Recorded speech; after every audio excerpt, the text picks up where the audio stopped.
नमस्कार, इशिका मेजवानीमध्ये आपलं स्वागत आहे।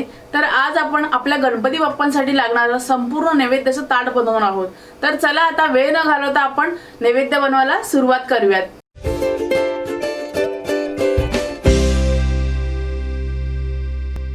तर सर्वात आधी आपण काय करायचंय, भात आणि डाळीचा आपण कुकर लावून घेऊयात। तर आता इथे मी 1 कप तांदूळ घेतलेत, हा कोलम तांदूळ आहे आणि अर्धी वाटी मी इथे मुगाची डाळ घेतली आहे। तर आता इथे मी तांदूळ स्वच्छ धुवून घेतलाय। आता 1 कप तांदळाला 2 कप पाणी घ्यायचं आपण।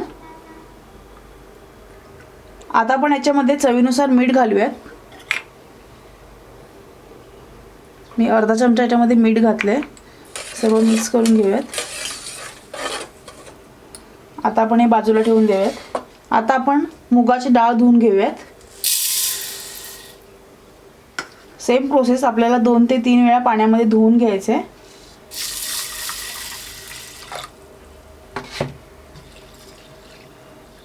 आता ही डाळ स्वच्छ धुवून झाली आहे। आता आपण अर्ध्या वाटीच्या डाळीला 1 वाटी पाणी घ्यायचे। आता आपण याच्यामध्ये हिंग घालून घेऊयात।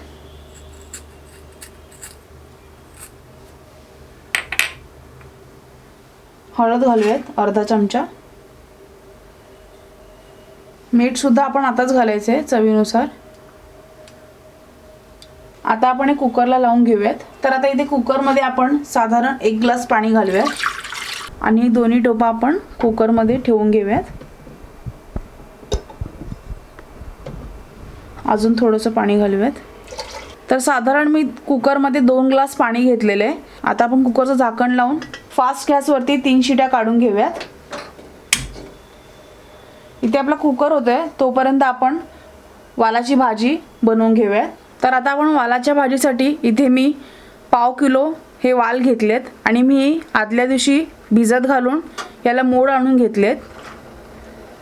इथे आपल्याला फोडणीसाठी तेल घेतलंय मी, एक बारीक चिरलेला कांदा, एक छोट्या आकाराचा टोमॅटो घेतलाय बारीक चिरून, अर्धी वाटी कोथिंबीर, अर्धी वाटी ओल्या नारळाचा किस, चिमूटभर हिंग, फोडणीसाठी 1 चमचा जिरं, 1 चमचा राई, इथे 5 ते 6 पानं मी कढीपत्त्याची घेतलेत, 2 लसणीच्या पाकळ्या, एक बटाटा घेतलाय, याच्या मी अशा बारीक फोडी करून घेतल्यात, 3 ते 4 चमचे लाल तिखट, अर्धा चमचा हळद, चवीनुसार मीठ। तर चला आता आपण सुरुवात करूया। तर आता इथे मी दुसऱ्या गॅसवर हा कुकर ठेवलाय।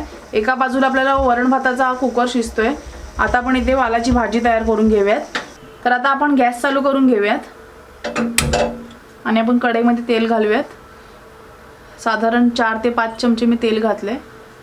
आता आपण याच्यामध्ये फोडणीला राई आणि जिरं घालून घेऊयात।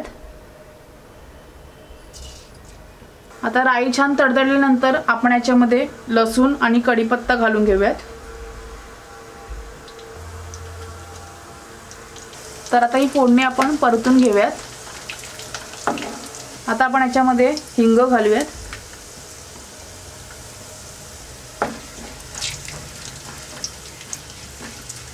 आता आपली लसूण व्यवस्थित लाल झाली आहे। आता आपण याच्यामध्ये कांदा घालून घेऊयात। आता आपण कांदा तेलात छान परतून घेऊया 2 ते 3 मिनिटं। तर आता इथे कांदा छान तेलामध्ये नरम झालाय। आता आपण याच्यामध्ये बटाटा घालून घेऊयात। पुन्हा सर्व हे परतून घेऊया। आता आपण याच्यामध्ये अर्धा चमचा हळद घालूयात, लाल तिखट, इथे मी लाल तिखट साधारण 4 चमचे घेतले। आता आपण हे सर्व परतून घेऊया। तर आता मसाला 2 मिनिटं तेलामध्ये फ्राय करून झाल्यानंतर आपण याच्यामध्ये टोमॅटो घालूयात। आता आपण याच्यामध्ये वाल घालून घेऊयात हे भिजवलेले। आता आपण हे सर्व मिक्स करून घेऊया। गॅस थोडा फास्ट केलाय मी। आता सर्व भाजी मिक्स करून झाल्यानंतर आपण याच्यामध्ये चवीनुसार मीठ घालूयात, ओलं खोबरं घालूयात आणि हे सर्व मिक्स करून घेऊयात। आता आपण भाजी शिजण्यासाठी याच्यामध्ये साधारण 2 ग्लास पाणी घालूयात.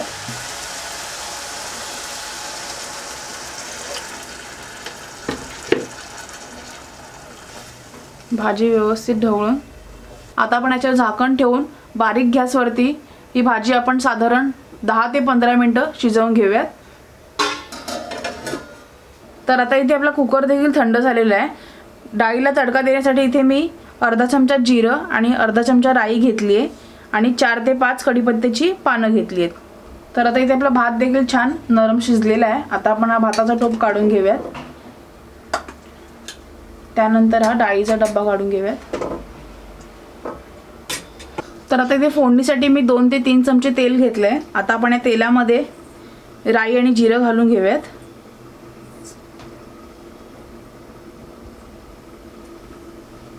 राई आणि जिरं आपल्याला व्यवस्थित तेलामध्ये तडतडून घ्यायचंय. आता राई आणि जिरं व्यवस्थित तडतडल्यानंतर आपण याच्यामध्ये हा कढीपत्ता घालूयात. आणि इथे मी साधं वरण करणार आहे, त्यासाठी मी इथे जास्त काही साहित्य वापरलं नाही, फक्त राई आणि जिरं आणि कढीपत्ताच वापरलाय. आता आपली ही फोडणी व्यवस्थित तडतडली आहे, छान अशी गरम झाली आहे. आता आपण या डाळीमध्ये घालून घेऊयात आणि फोडणी टाकल्यानंतर आपण ह्या टोपावर लगेच झाकण ठेवायचे, म्हणजे फोडणीचा चांगला सुवास डाळीमध्ये उतरतो. तर आता आपण ही फोडणी डाळीमध्ये घालून घेऊयात. अशा प्रकारे आपल्याला लगेच झाकण ठेवायचं आहे. तर आपली डाळ रेडी आहे. आता आपण कोशिंबीरची तयारी करूयात. कोशिंबीरसाठी मी इथे एक सोललेली काकडी घेतली आहे, अर्धा बारीक चिरलेला टोमॅटो, 1 चमचा शेंगदाण्याचं कूट, चवीनुसार मीठ आणि 1 कांदा घेतला आहे आणि 1 हिरवी मिरची घेतली आहे तिखटवाली आणि इथे 1 वाटी दही घेतलं आहे. तर आता आपण ही काकडी कापून घेऊया. तर आता मी इथे काकडी छान बारीक कापून घेतली. आता आपण कांदा देखील छान बारीक कापून घेऊया. तर आता इथे मी मिरचीसुद्धा बारीक कापून घेतली आहे. आता आपण हे सर्व एका बाउलमध्ये मिक्स करून घेऊयात.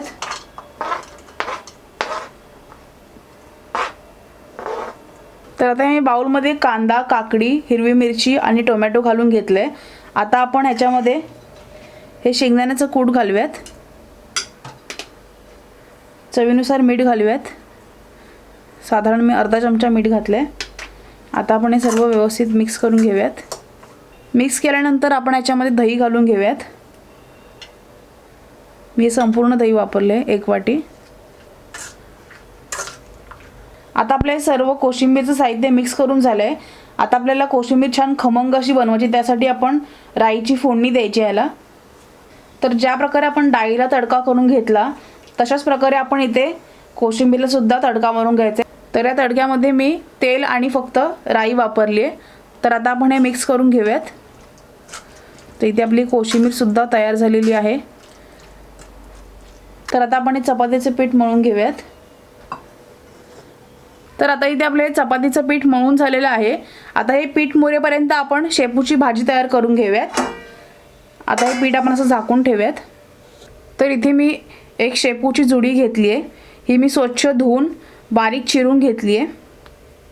इथे मी अर्धी वाटी मुगाची डाळ घेतली आहे. ही देखील मी स्वच्छ धुवून भिजत घातली होती 1 ते 2 तास.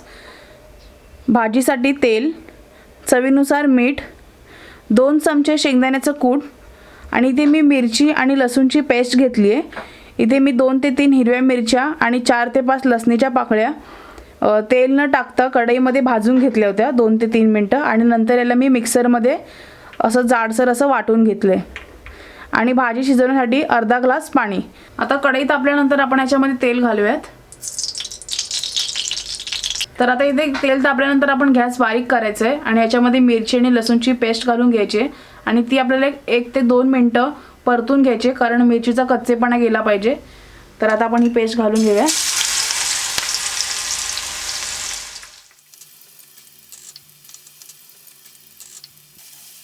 आता मिरचीचा कच्चेपणा गेल्यानंतर आपण याच्यामध्ये ही बारीक चिरलेली शेपूची भाजी घालून घेऊयात. ही मुगाची डाळ घालूयात. आता हे सर्व मिक्स करून घेऊयात. तर आता मुगाची डाळ आणि शेपूची भाजी मिक्स करून झाल्यानंतर आपण याच्यामध्ये अर्धा ग्लास पाणी घालणार आहोत. शेंगदाण्याचं कूट, चवीनुसार मीठ. आता पुन्हा सर्व मिक्स करून घेऊयात। आता मिक्स करून झाल्यानंतर आपण याच्यावर झाकण ठेवून बारीक गॅसवरती एक 10 मिनिटे भाजी शिजवून घ्यायची आहे।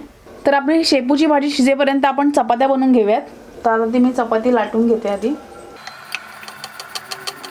तर आता इथे आपली चपाती लाटून झाली आहे। आता आपण ही भाजून घेऊयात। तर आता इथे आपला तवा देखील छान तापलेला आहे। आता आपण याच्यावर चपाती घालून घेऊया।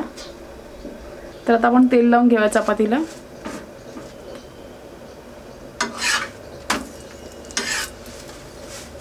तर आता इथे आपली चपाती देखील तयार झालेली आहे। तर आपलं थोडंफार जेवण बनवून तयार झालेलं आहे। आता आपल्याला फक्त खीर आणि भजी आणि पापड तळून घ्यायचे। तर आता आपण पहिलं खीर बनवून घेऊया। त्यासाठी इथे मी अर्धा लिटर उकळलेलं कोमट दूध घेतले। ड्रायफ्रूट्समध्ये मी 4 ते 5 काजू आणि 2 बदाम याचे मी स्लाइस करून घेतलेत। थोडं केसर घेतले आणि इथे मी चारोळी सुद्धा घेतली 1 चमचा आणि अर्धा चमचा वेलची पावडर, 1 चमचा साजूक तूप आणि इथे मी ही भाजलेली गव्हाची शेव घेतली आहे।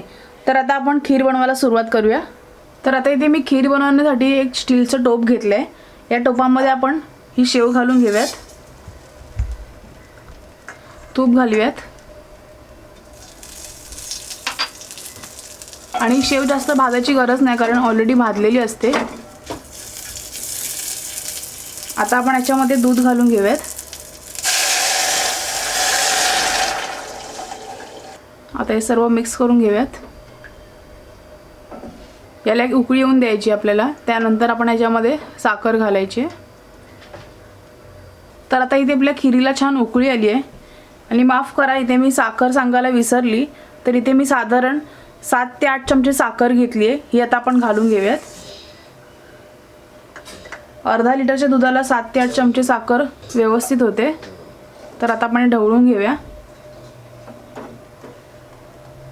तुम्ही पाहू शकता आपली शेव देखील छान शिजलेली आहे। तर आता आपण हे जे ड्रायफ्रूट्स घेतलेत ते आपण घालून घेऊया आणि वेलची पावडर सुद्धा घालून घेऊयात। सगळं व्यवस्थित मिक्स करून घेऊयात।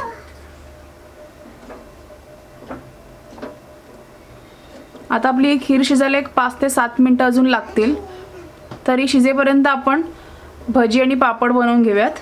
तर इथे मी तळण्यासाठी थोड्या नळ्या घेतलेत, पापड घेतलेत आणि भजीसाठी इथे मी एक बटाट्याच्या साली काढून मी असे स्लाइस करून घेतलेत। अर्धी वाटी बेसनचं पीठ, अर्धा चमचा ओवा, चवीनुसार मीठ आणि भजीचं पीठ बनवण्यासाठी पाणी। तर चला आता पहिलं आपण भजी बनवून घेऊया। त्यासाठी आपण हे बेसनचं पीठ बनवून घेऊया। तर या बेसनच्या पिठामध्ये आपण पहिलं ओवा घालून घेऊयात, चवीनुसार मीठ घालूयात आणि थोडं थोडं पाणी घालून आपण हे पीठ बनवून घ्यायचे। तर आपलं हे भजीचं पीठ तयार झालेलं आहे आणि मी जास्त पातळ आणि घट्ट न करता हे अशा प्रकारे ठेवलेलं आहे। आता आपण भजी तळून घेऊयात। तर आता इथे मी कढईमध्ये छान तेल गरम करून घेतलंय। आता आपण याच्यामध्ये एक एक करून भजी तळून घेऊया।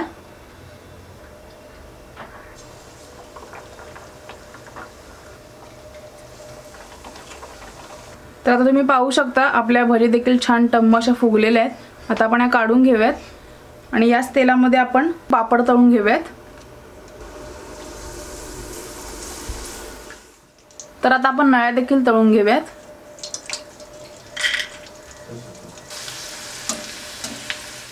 तर अशा प्रकारे आपले संपूर्ण नैवेद्याचं जेवण तयार झालेलं आहे।